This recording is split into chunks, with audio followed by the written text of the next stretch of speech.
And I'm really happy to see so many people here to honor the hard work and the heart that he has poured into his career in Beloit and before. So I'm going to talk about a few different things, but I won't talk forever because I know that you have other people that you want to listen to. So thing number one, public service. My dad has lived his career in public service, and I chose to go into public service largely because of what my folks had done.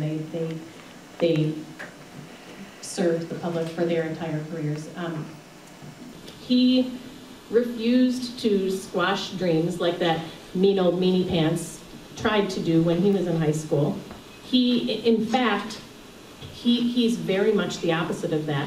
And I know that a lot of people in this room saw that lived out in the actions that he did in his career.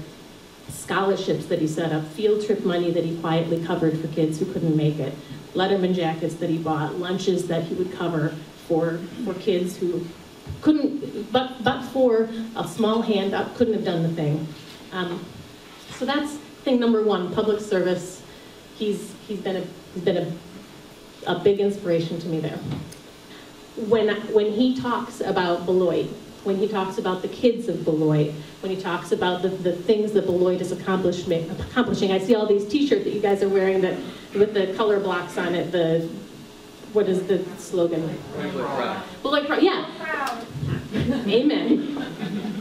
He is that, and it's been, I feel like, one of the greatest gifts of his life to be able to spend these years with you guys working on your behalf. Oftentimes people see a person with a title and they think that their job must be glamorous and without a problem in the world. But we know that positions such as superintendent of schools come with a lot of responsibility. No one will know how many hours, your time, this job has taken. The stress, responsibility, the sleepless nights, time spent in school buildings that you'd rather be spending at home with your family. Sure, the crown is nice, but it weighs down the head of the one who wears it. I'm grateful that you, Steve McNeal, have led this school district with courage, commitment, and with vision. You've been the leader who has made a decision to do what is right for kids, even when no one else wanted to. Because what's right is right, even when other people say that it's wrong. So thank you for your commitment to doing what is right for our district and for our children, even in times when it wasn't popular. But this is a great opportunity, I think, for Steve. These are neat things because, you know, it's like you get to be at your own funeral.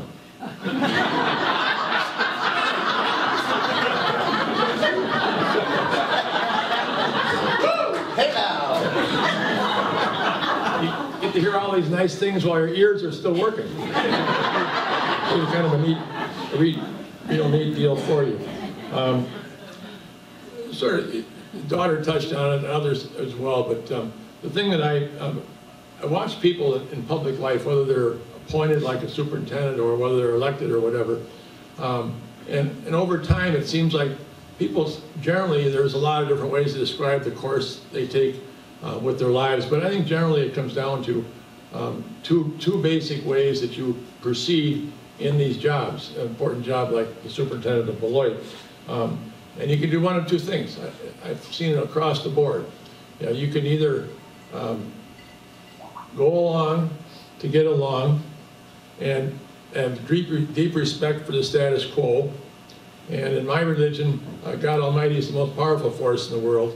And I don't know there's nothing a close second, but I do think in second place after God Almighty is the status quo. It is a powerful force. People, it is the way it is because somebody likes it the way it is. And if you want to change it and improve it, you have to be someone who's willing to be pushed for change and therefore push against the status quo. And that, to me, almost personifies Steve McNeal. If there's a guy who was willing to take on the status quo and tell people what they didn't want to hear, it certainly was Steve. And I think the pinnacle of Steve's success was seen in the referendum with leaders like Heidi Elder and others. He spearheaded an effort to bring a $70 million referendum to the voters, and it passed. in a hardworking town like Beloit. We're very proud of our schools, but the leadership that came forth from Steve and his committee is what brought it forth. You stepped into the superintendent role during some tumultuous times. I remember speaking to you and Todd and former Superintendent Milt Thompson from the steps of the Capitol building in Madison on a February day with about 10,000 of my closest friends. And all of us were wondering what the future held in store. It was shortly after that you were named superintendent and you vowed that everything would be okay for us. Things have not been perfect, but your commitment and leadership has brought us through some tough times in public education, and we have emerged stronger and ready to face the challenges that lie ahead. You have been a great partner for the BEA to work with, and we thank you for that opportunity. I think about, you know, I've been on the board for a little while, and you take your hits, right? As superintendents take, I think, sometimes more hits than boards. But I come back to a quote from Roosevelt. I think Steve's heard this quote once before. Roosevelt kind of, at times you step back and go, oh, what are we doing? And this quote I like. It's a little bit tough. Please acknowledge that Roosevelt wrote it about men. I think about it in a broader sense, because women play this role too. But let me read it for you. It says, it's not the critic who counts, not the man who points out how the strong man stumbles, or the doer of deeds could have done better. The credit belongs to the man who actually is in the arena, whose face is marred by the dust and sweat and blood, who strives valiantly, who errs, who comes up short again, but there is no effort without error and shortcoming. But those who actually strive to do the deeds, who knows great enthusiasms, with great devotion, who spends himself in a worthy cause, who at the best knows at the end the triumph of high achievement, and who at the worst, if he fails, at least fails while daring greatly, so that his place shall never be with those cold and timid souls who never know victory or defeat. Theodore Roosevelt. Steve, you have given it all in the arena of education. It's usually the people who have the toughest outer shells, the ones that seem the toughest, inside are the softest. And that's the case for this man. I'm very grateful for everything he's done for our community. He spurred us along to make some changes that were necessary. And I think people are brought into our lives at key times, whether we think they're there as a blessing or not. I'm not a speaker, and I'm not an educator, but I am a mother, grandmother, great-grandmother, and great-great-grandmother. And I've met...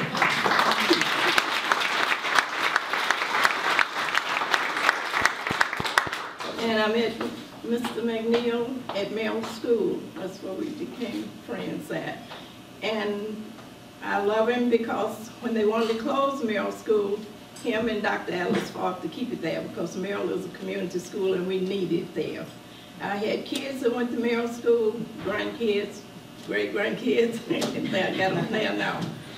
And I want to thank you for all that you did for the school and the community, and whatever you decide to do now that you're leaving the system. God bless you and keep working. You're wonderful and I love you.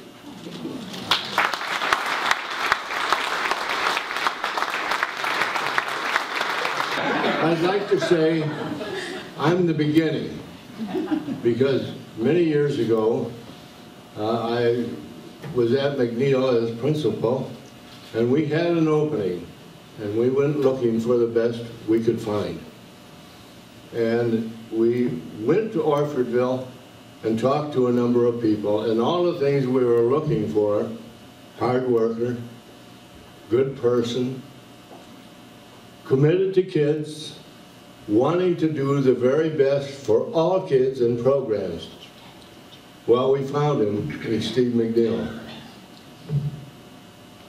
We had a number of opportunities and things going on for kids at McNeal that did not happen in other schools.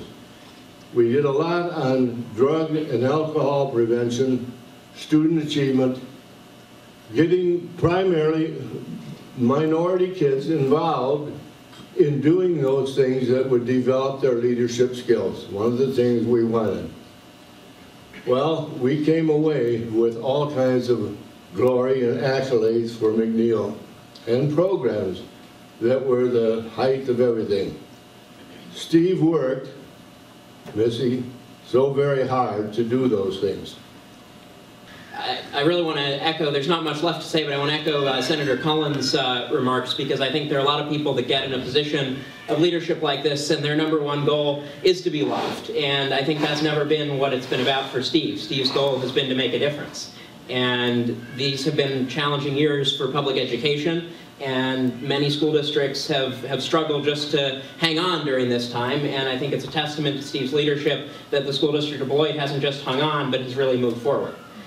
And they were in the process of redoing all the schools, and I had the honor of attending every one of those open houses and ribbon cutting ceremonies. And every speech that was given, at the very end of every one, Steve always said, "It's about the kids."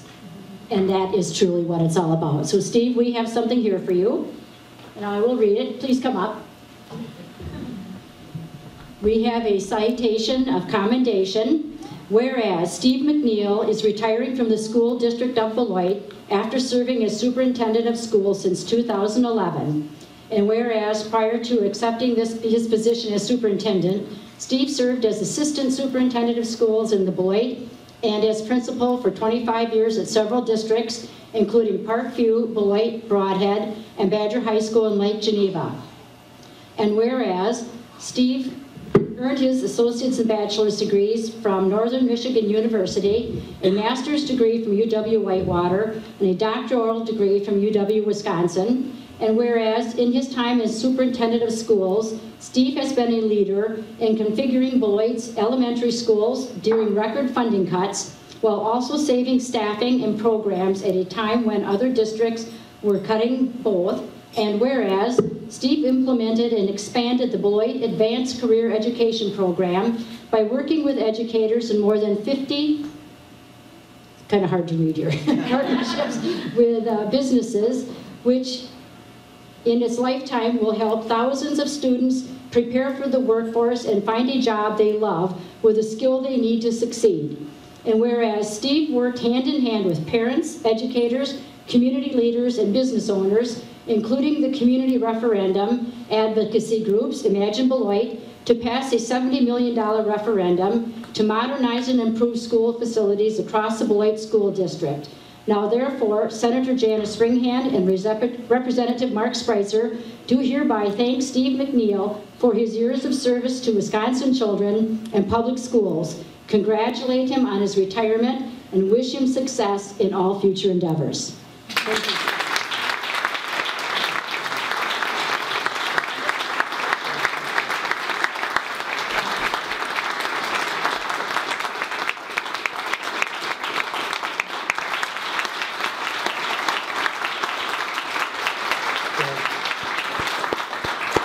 First, I just want to thank Michelle and Ginny and Melissa for putting this together and celebrating my career. I really do appreciate that a lot.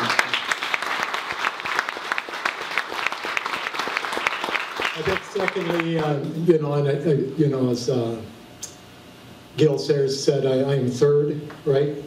So I don't want to put my family anywhere but first, because I'm a fortunate guy to have such an incredible family around me. My wife Jenny of 41 years, love her to death. She's been supportive of me. Certainly a lucky guy that for 36 years in education, starting with coaching, and then after, as Jeremiah said, 4 years out of coaching, then going to administration, where you just put more nights in. And that might have actually saved our marriage. Okay. So, if she asked me sometimes, like, don't you have something to do tonight? I have two unbelievably great kids, Jeremiah and Missy. Melissa, as you got to hear, tremendous musical talent and plays about 12 instruments beyond that. And she's an amazing girl that she asked if she could bring her guitar that had the Obama sticker on it, since she had worked for the president for 5 years, into a Diane Hendricks-owned facility.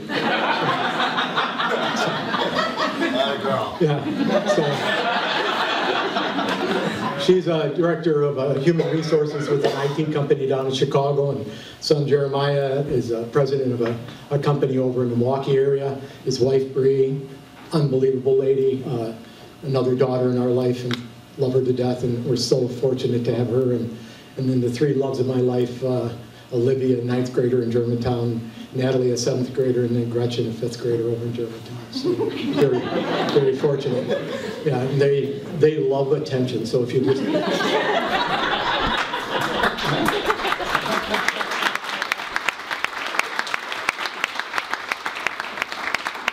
Mostly and most sincerely, I want to thank all of you folks. I want to thank every kid that I have the opportunity to serve in my 36 years in education. I think I'm blessed. You know, people talk about storms and they talk about some of that. You know, I'm not going to focus on that. I'm going to focus on 36 years I got to work with kids. And what a blessing that is in life. And, you know, that little girl she's one example of thousands of kids that made a difference in my life more than I made a difference in theirs. And if we always kept that in mind as we go as educators into the classrooms and watch what really makes a difference, that's what makes a difference. That we are there to serve kids and to help kids better their life from where they were at. If you were that poor farm boy that grew up, that mom and dad didn't graduate from high school with the counselor telling you you're too stupid to go to college, or if you're that kid that's in Beloit right now that might not have that opportunity, everybody deserves opportunities. And I've been blessed in my life to be able to afford some of those, maybe through some encouraging words. I was blessed to have a school board that would listen, and yeah, after I called them train wreck. I didn't get the job the first time. I want to point that out. I did not get the job the first time. But a year later, you know, stars aligned, and then I did get the job, and they got out of the way. They did. I mean, yeah, I can say whatever I want to say right now. That's kind of a good deal. They got out of the way, and they said, you know what, we're going to let the educators run the district, and look what we did in the last 4 years. It's been amazing. And it's a transformation of the district because a board did allow us to move forward as educators and didn't get into the weeds and let us make educational decisions that were good for kids. So thank you, board, for that, because that did make a difference. Teachers, administrators, they're my generals. Unbelievable relationships. You know what I got? I'm lucky. I have, I think, some folks from Parkview here. A bunch of people from Broad Ed here. A bunch of people from Lake Geneva here. That's what this business is about, is the relationships and being able to walk together in the service of others. So thank you so much for allowing me to do that with you here in Beloit. God bless all of you. I'm excited about Jenny and I retiring here, and this is our community, and we plan on continuing to do good things here in the community. So thank you.